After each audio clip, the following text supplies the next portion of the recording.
Perkenalkan, saya Nasya Tubun. Perkenalkan nama saya Aulia Liza, Dan di sini kami akan mengerjakan praktikum keamanan cyber modul 5. modul 5. Kelas aktivitinya yaitu creating codes. Dengan tujuan kode rahasia telah digunakan selama ribuan tahun. Bangsa Yunani dan Sparta kuno menggunakan Sticle rhymes with Italy to encode messages. Bangsa Romawi menggunakan sandi Caesar untuk menginskripsi pesan. Beberapa ratus tahun yang lalu, bangsa Prancis menggunakan sandi Vigenère untuk mengkodekan pesan. Saat ini banyak cara untuk mengkodekan pesan. Jadi latar belakangnya itu adalah beberapa algoritma inskripsi yang dapat digunakan untuk menginskripsi dan mendeskripsikan pesan jaringan privat virtual atau VPN.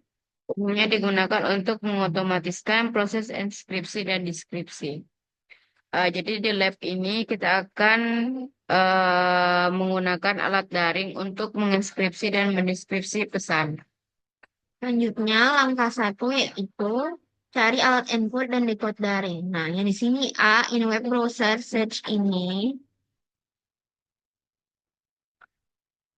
Nah, di sini kan menggunakan ini.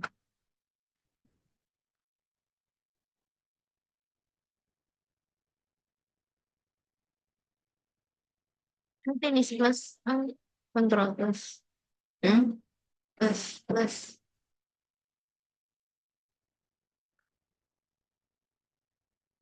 Baru tahun ini kan terkenal.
Jadi di sini situs dari s Enscription.net tidak bisa, dan di sini kami telah menggunakan em, kuota menggunakan WiFi, tapi tetap tidak jadi.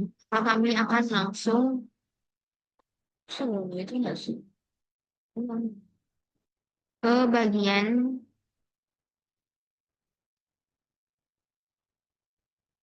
angka kedua.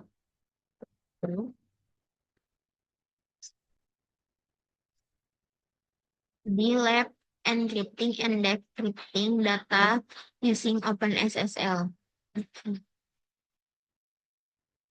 Tujuannya yaitu menginskripsi pesan dengan OpenSSL, kemudian mendeskripsi pesan dengan OpenSSL. Untuk masuk. Di latar belakang ini, OpenSSL ini adalah proyek sumber terbuka yang menyediakan perangkat yang tangguh, bermutu komersial, dan berfitur lengkap untuk protokol transport layer security dan secure socket layer. OpenSSL juga merupakan pustaka kriptografi serbaguna. Di lab ini akan kita gunakan untuk OpenSSL menginskripsi dan mendeskripsi pesan teks.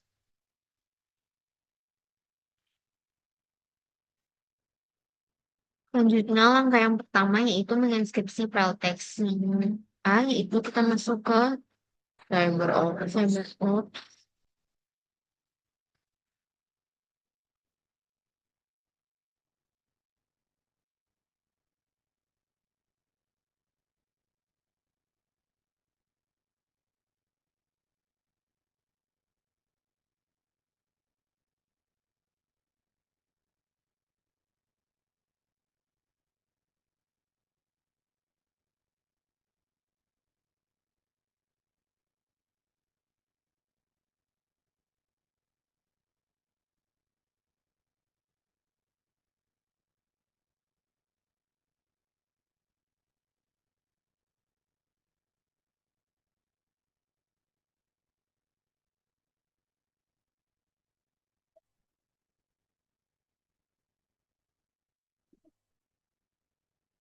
Masuk di terminal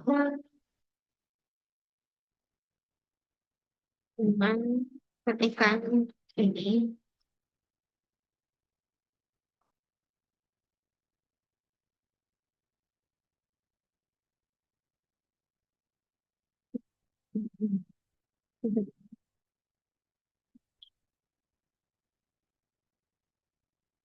Bawah. Ketik.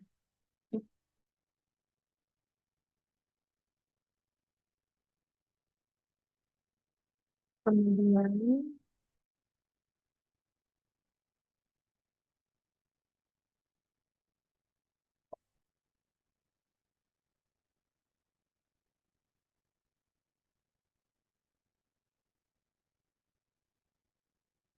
type comment below to list content. Kemudian ini tab letter pelajaran mata X.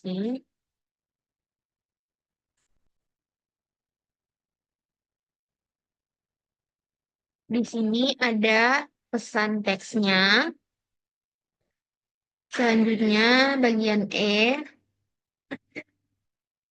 dari jurnal term yang sama.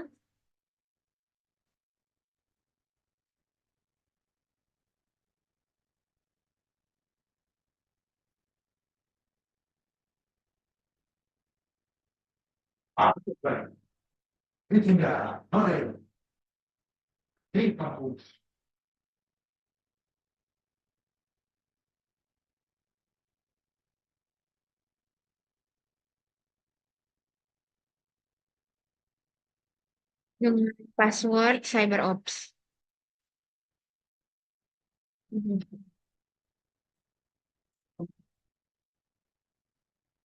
Ada masuk uang. Oh, mungkin bisa bangun. Hah?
Selanjutnya, setelah proses selesai, gunakan perintah tab lagi untuk menampilkan isi file message dengan description.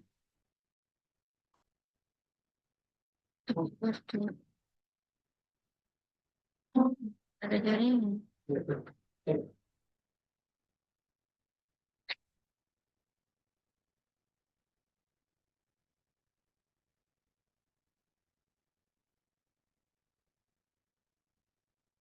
Nah, hmm,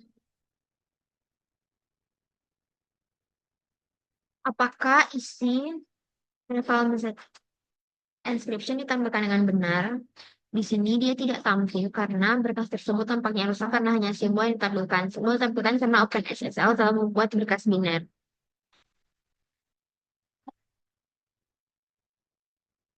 Selanjutnya,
ini hanyalah simbol yang muncul di karena kita menjadikan head message inscription. Nah, dan untuk membuat ini bisa dibaca run the open SSL format again. Tapi kita akan menambahkan A option. Nah, A option ini mengodekan pesan terinkripsi menggunakan metode pengodean base 64 yang berbeda sebelumnya menyimpan hasilnya dalam berkas.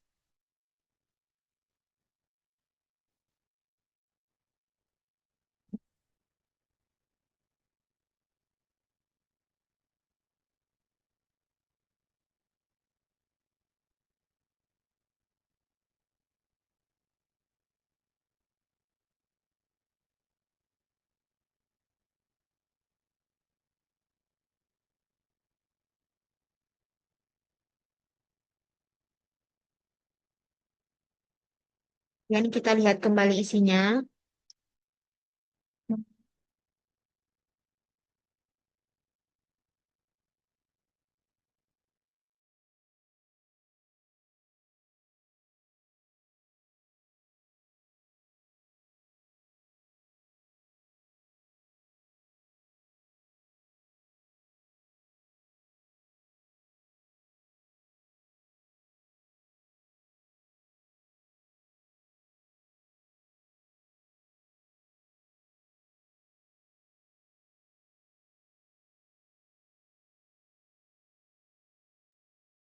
Nah, apakah message dot Enskripsi ini ditampilkan dengan benar sekarang.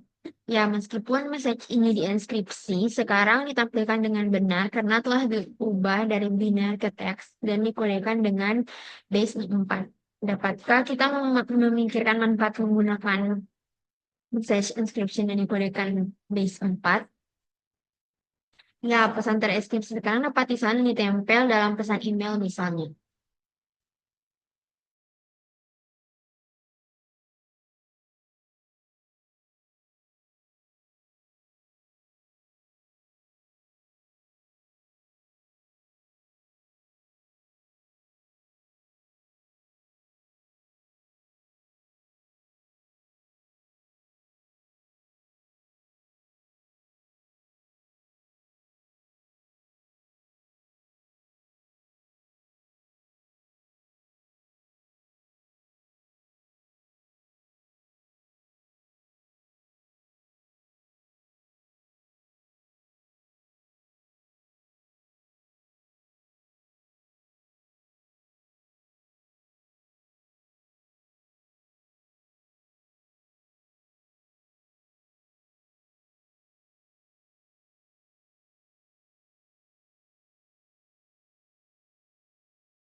Selanjutnya kita masuk ke bagian 2, mendeskripsi pesan dengan OpenCCL. Jadi dengan perintah ini kita akan gunakan perintah di bawah ini untuk mendeskripsi message NNC.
Apa lagi yang sama dengan enskripsi dan deskripsi data menggunakan hacker tool? Oh, iya, iya, itu.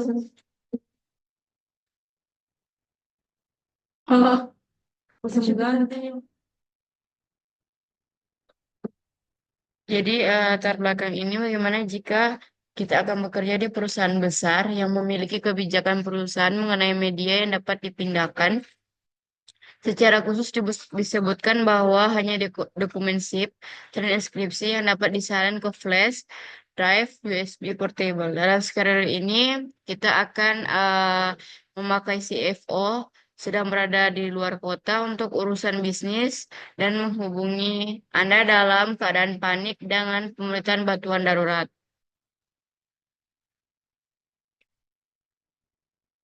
Jadi di lab ini kita akan membuat dan menginskripsi file teks contoh. Yang kedua itu deskripsi file zip yang diinskripsi.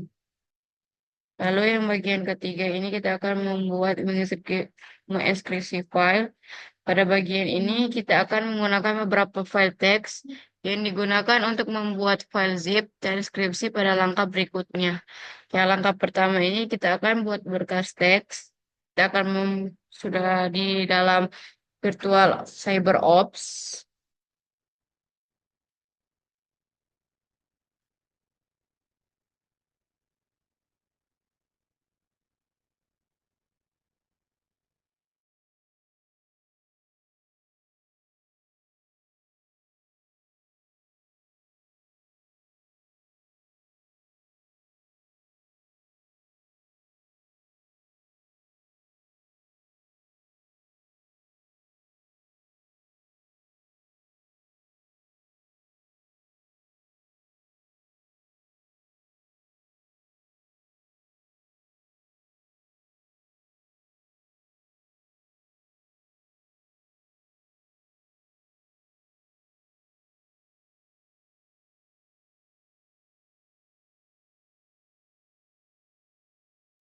Kita akan membuat folder baru, zip files, menggunakan perintah ini.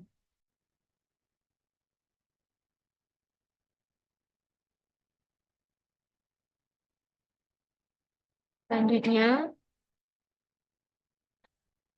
kita akan memindahkan direktur tersebut menggunakan cd zip files command.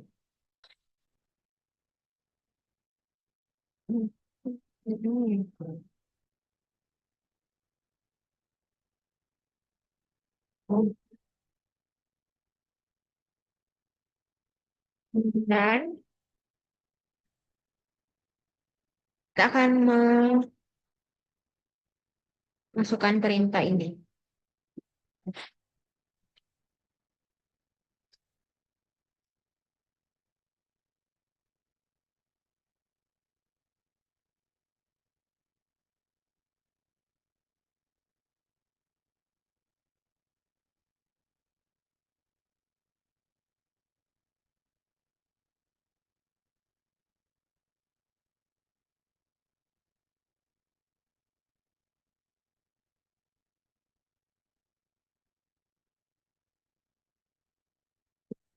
Jadi ini sudah ada sampel 1 txt, sampel 2 txt, dan sampel 3 txt. Selanjutnya,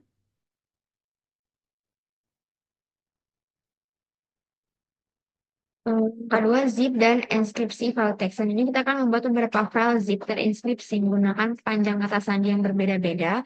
Untuk melakukannya, ketiga file teks akan diinskripsi menggunakan utilitas zip. Kemudian yang ini pertama,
Kan gitu.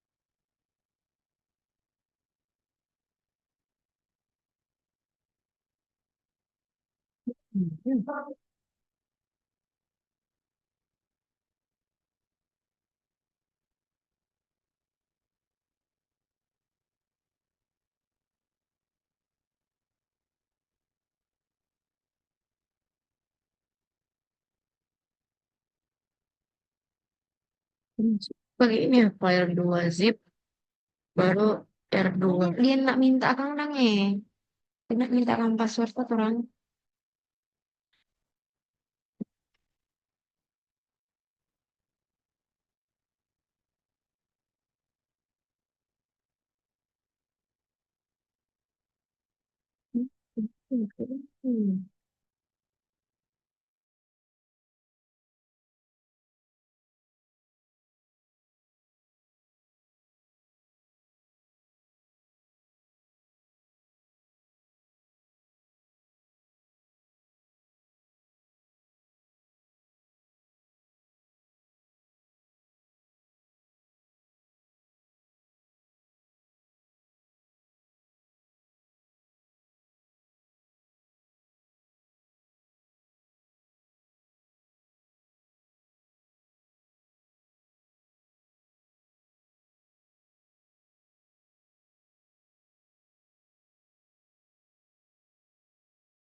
Tadi Nah, yang tidak salah. terus gue coba.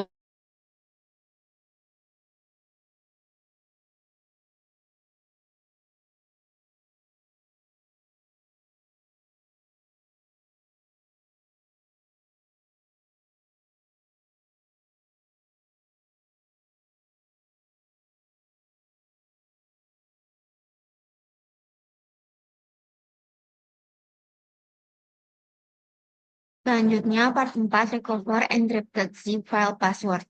Pada part ini kita akan menggunakan fcregzip untuk recover lost password from encrypted zip files. Yang step pertama adalah introduction to FragZip. Selanjutnya kita buka terminal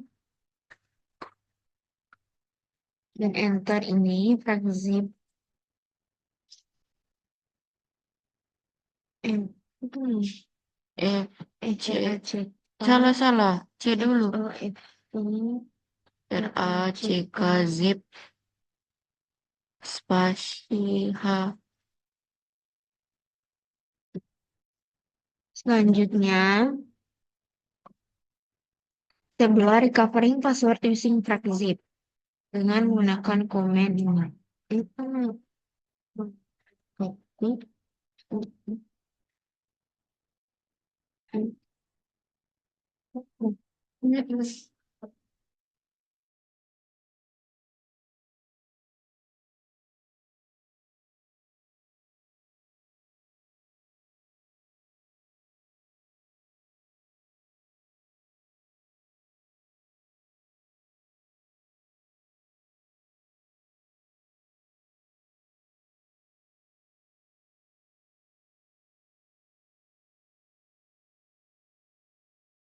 Nah, di sini muncul password yang kita ketikkan tadi.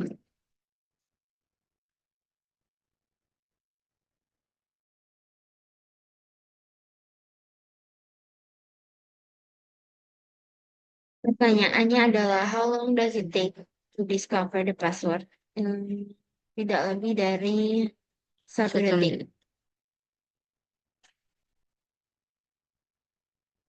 Kemudian B, now attempt the recover password. File zip 2 menggunakan ini. Seperti tadi. Kemudian ganti 2. Nah, di sini passwordnya adalah R2. Lanjut. Sama seperti tadi, tidak lebih dari 1 detik. Misalnya 3 sampai 4. Selanjutnya kita akan mengetik komen yang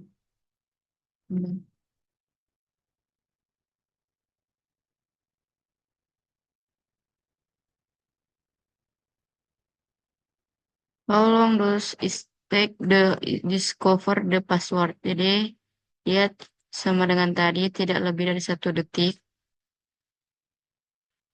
Begitu juga dengan file 4.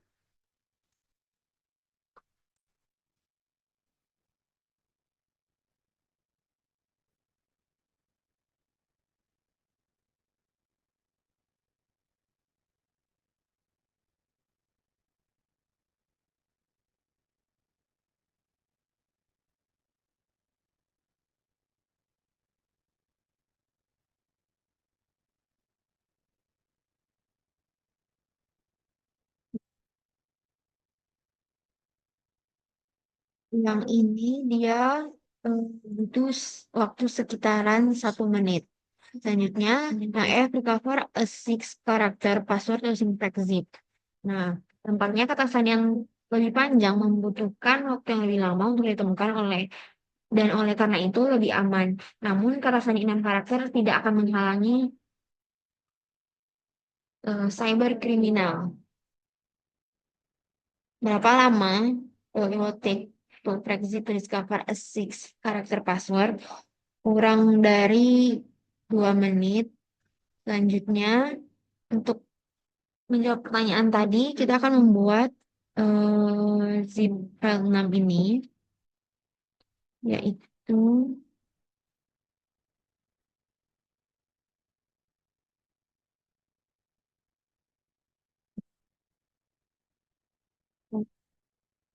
dengan password jar-jar.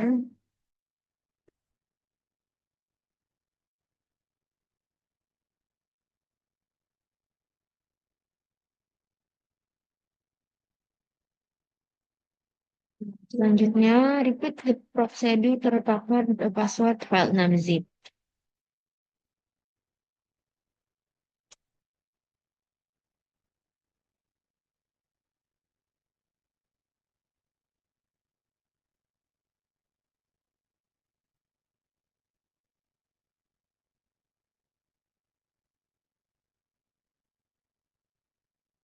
Nah,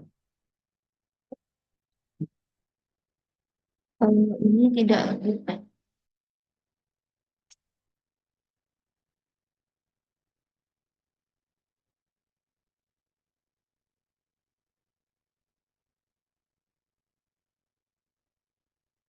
Nah, how long was your recommended password yang kami rekomendasikan supaya itu lebih aman? Mungkin 6 karakter bisa direkomendasikan. Tapi jika kita ingin lebih aman lagi, kita bisa menggunakan lebih dari 6 karakter.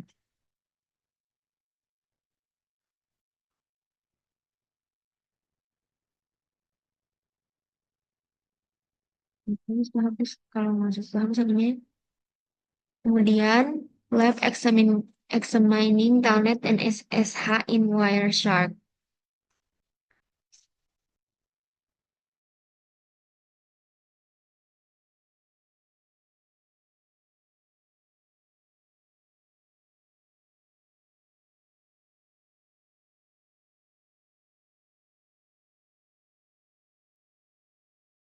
Jadi tujuan lab ini yang pertama itu periksa sesi telnet dengan Wireshark, yang kedua periksa sesi SSH dengan Wireshark. Jadi latar belakang ini kita akan meng- mengonfigurasikan router untuk menerima konektivitas SSH dengan menggunakan Wireshark untuk merekam dan melihat sesi telnet dengan SSH. Ini akan menunjukkan pentingnya inskripsi dengan SSH. Jadi selanjutnya kita akan masuk ke bagian 5, memeriksa sisi telnet dengan Wireshark. Jadi kita akan menggunakan Wireshark untuk menangkap dan melihat data yang dikirimkan dengan sesi telnet. Jadi langkah pertama itu kita akan menangkap data. Yang pertama kita akan buka terminal.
Bentar.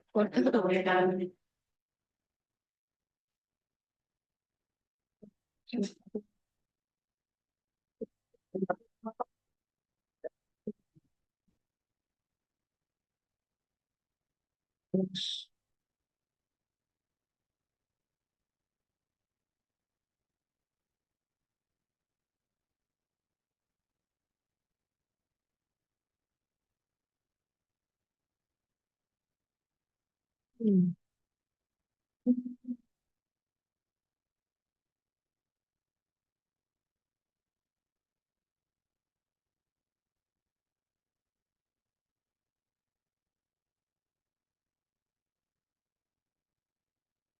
Jadi, eh, mengapa SSH lebih disukai daripada Telnet untuk koneksi jarak jauh? Jadi mirip dengan Telnet, SSH digunakan untuk mengakses dan menjalankan perintah pada sistem jarak jauh. Namun protokol SSH memungkinkan pengguna untuk berkomunikasi jarak jauh secara aman dengan mengenkripsi komunikasi. Ini mencegah informasi sensitif apapun seperti nama pengguna dan kata sandi diambil selama transmisi.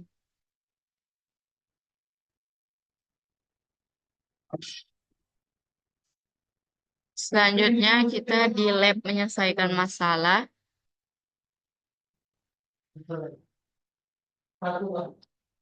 Tujuannya adalah membuat hash dengan OpenSSL. Yang kedua itu memverifikasi hash. Jadi fungsi hash ini adalah algoritma matematika yang dirancang untuk mengambil data sebagai input dan menghasilkan string karakter.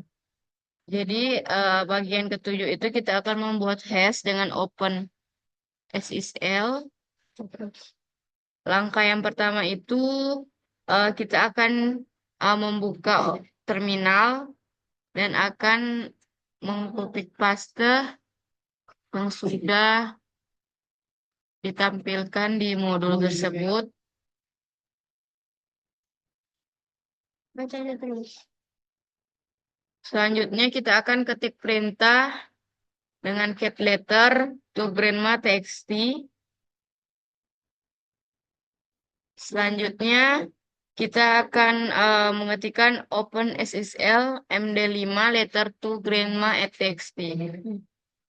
Jadi bagian E, fungsi hash berguna untuk memverifikasi integritas data terlepas dari apakah itu gambar halaman 21 dari 27. eh atau file teks sederhana perubahan terkecil menghasilkan hash yang sama sekali berbeda. Hash dapat dihitung sebelum dan sesudah transmisi, lalu dibandingkan jika hash tidak cocok maka data dimodifikasi selama transmisi. Selanjutnya kita akan ketik nano surat untuk nenek TST.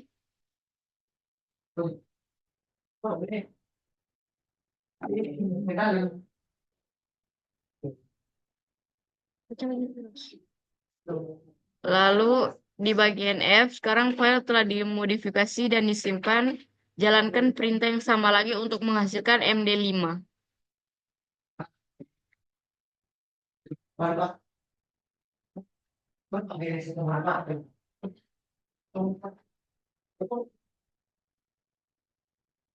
Oh, harusnya. Oh. Nano. Jadi dengan menggunakan nano, ubah kalimat pertama dari hai nenek menjadi hai kakek. Perhatikan bahwa kita hanya mengubah satu karakter M menjadi P. Setelah perubahan dilakukan, tekan tombol Ctrl plus X untuk menyimpan berkas. Yani modifikasi, tekan Y untuk mengonfirmasi nama dan penyimpan bekas. Tekan tombol E, lalu Enter, dan Anda akan keluar dari Nano untuk melanjutkan ke langkah berikutnya. Baca aja. Jadi, apakah hash yang baru berbeda dengan hash yang dihitung pada butir D? Seberapa berbedanya? Ya, hash yang baru benar-benar berbeda dari hash sebelumnya. Jadi, bagian G, sekarang kita akan mengetik OpenSSL SHA-1 surat untuk nenek TST. Catatan ada alat lain yang digunakan untuk menghasilkan hash, yaitu MD5 sum, SHA-1 sum, dan SHA-256 sum yang dapat digunakan untuk menghasilkan hash MD5, SHA-1, dan SHA-2, 256. Bagian KH kita gunakan MD5 sum dan SHA-1 sum untuk menghasilkan hash MD5 dan SHA-1 dari filter letter to grandma.txt. Ini dulu. Jadi apakah hash yang dihasilkan dengan MD5 sum dan SHA-1 sum cocok untuk gambar yang dihasilkan pada item G dan H? Masing-masing jelaskan ya. Meskipun yang digunakan berbeda, algoritma hash dan data input yang sama digunakan. Bagian ke-8 kita akan memverifikasi hash. Jadi seperti yang disebutkan sebelumnya, penggunaan hash yang umum adalah memverifikasi integritas file. Jadi bagian A kita akan mengetik cat sample image SHA-256.6.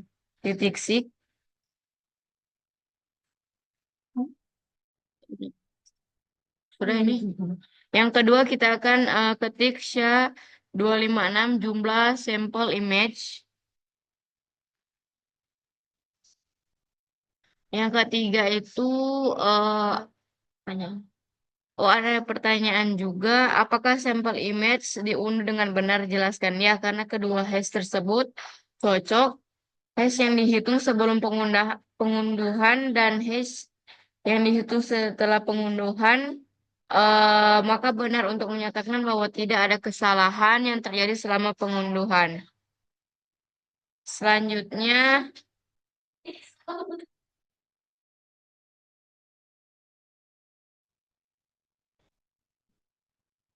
Nah, ini part 9. Artinya step pertama. Coba.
Selanjutnya part 10. Baca. Mana tuh buku? Mana? Part 10 memeriksa man in middle. Jadi bagian ini diselesaikan menggunakan CyberOps. Jadi kita pertama membuka CyberOps di virtual machine. Jadi yang pertama itu pengguna mencoba membuat koneksi aman ke situs web HTTPS yang dihosting di internet. Dapat berupa situs HTTPS apapun, bank, toko online, server email, dan lain-lain. Karena Mana sih? terus, ah, mau di bawah sini Jo. Gimana itu anjay? Di step 2 di bawah ini. Jadi, apa itu sidik jari? Mengapa sidik jari itu penting? Jadi, sidik jari sertifikat adalah hash yang dihitung terhadap sertifikat. Hal ini penting karena memungkinkan cara tepat untuk memverifikasi apakah ada informasi dalam sertifikat yang telah dirusak. Siapa yang menghitung sidik jari? Bagaimana cara menemukannya? Jadi sidik jari sertifikat biasanya dihitung oleh CA yang menanta Menandatangani. sertifikat setelah dihitung. Jangan kau tahu. Nggak,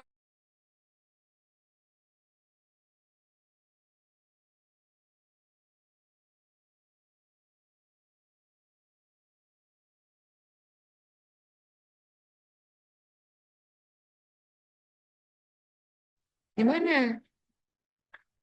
Apa itu sidik jari dan mengapa sidik jari penting? Sidik jari sertifikat adalah hash yang dihitung terhadap sertifikat. Hal ini penting karena memungkinkan cara cepat untuk memverifikasi apakah ada informasi dalam sertifikat yang telah dirusak. Selanjutnya, siapa yang menghitung sidik jari dan bagaimana cara menemukannya? Sidik jari sertifikat biasanya dihitung oleh CA yang menandatangani sertifikat. Setelah dihitung, CA masukkannya ke dalam sertifikat itu sendiri. Sidik jari dapat dengan mudah ditampilkan saat melihat sertifikat. Jadi langkah kedua kita akan kumpulkan sidik jari sertifikat yang digunakan oleh virtual machine. Yang yang bagian A itu kita akan membuka terminal yang kita akan mengetik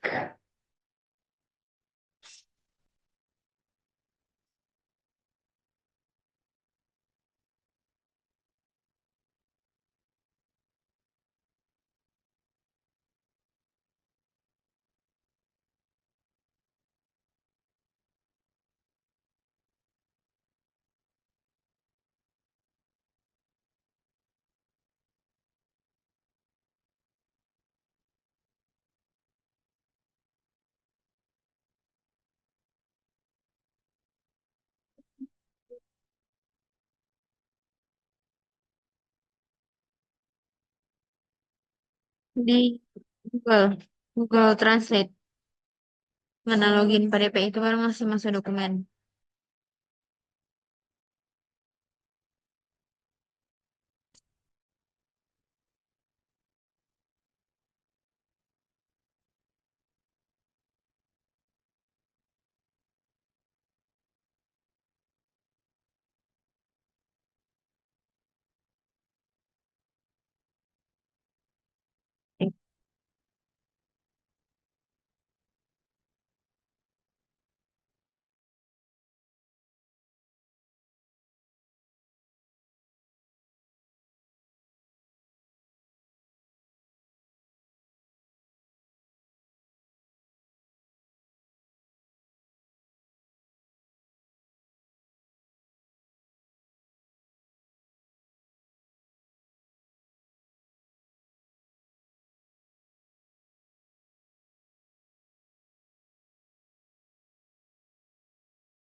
Ya,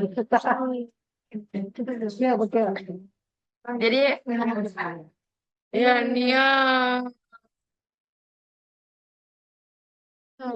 Wes. Bakia dulu, Bakia.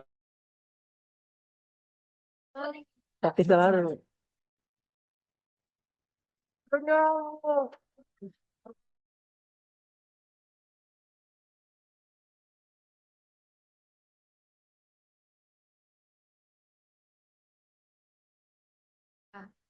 Jadi langkah ketiga itu bandingkan sidik jari yang pertama itu apakah sidik jari cocok? Ya, karena virtual mesin kemungkinan besar tidak memiliki CA palsu yang terpasang di tokonya. Apakah fungsinya? Berarti jika sidik jari cocok, kemungkinan besar tidak terjadi manipulasi terhadap sertifikat. Oleh karena itu, tidak ada proxy HTTPS yang beroperasi lalu lintas yang dipertukarkan antara mesin lokal dan situs Cisco.com dienkripsi secara menyeluruh.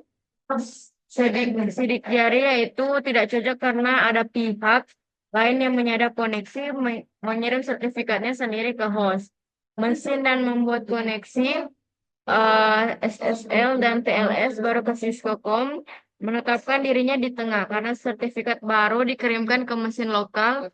Sidik jari sertifikat baru tersebut berbeda dengan sertifikat yang digunakan oleh Cisco.com lalu lintas antara mesin lokal yang situs Cisco dapat dibaca oleh proxy HTTPS. Selanjutnya, apakah metode ini 100% aman?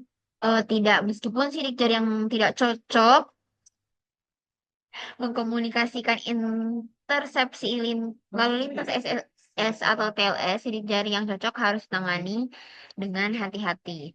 Berapa pengecualian yang perlu dipertimbangkan adalah satu, cyber observed station VM kemungkinan tidak akan memiliki sertifikat root CA milik perusahaan yang terpasang. Dalam skenario tersebut, lalu lintas VM mungkin tidak dicegat saat mesin lain dalam jaringan lokal melakukannya. Dua, perusahaan dapat menggunakan aturan dinamis untuk mencegat hanya lalu lintas yang terpilih.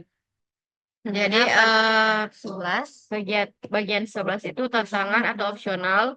Jadi periksa sidik jari untuk situs yang ditunjukkan pada tabel 1, tetapi menggunakan GUI perambaran web Anda. Jadi petunjuk, temukan cara untuk menampilkan sidik jari melalui GUI browser. Ingat, Google berguna dalam hal ini latihan dan Windows sering menyebut sidik jari sebagai sidik jari. Jadi yang kedua itu gunakan OpenSSL bagian 2 langkah 1 hingga 3 untuk memeriksa semua sidik jari yang tercantum dalam tabel 1. Jadi Have to trust the HTTPS proxy blindly. Companies and organizations that wish to monitor HTTPS traffic achieve this trust by installing the HTTPS proxy certificate into the local machine root certificate store. In this scenario, the local machines will trust the HTTPS proxy, allowing it to decrypt the traffic without any warnings. Jadi sekian dari kami. Terima kasih.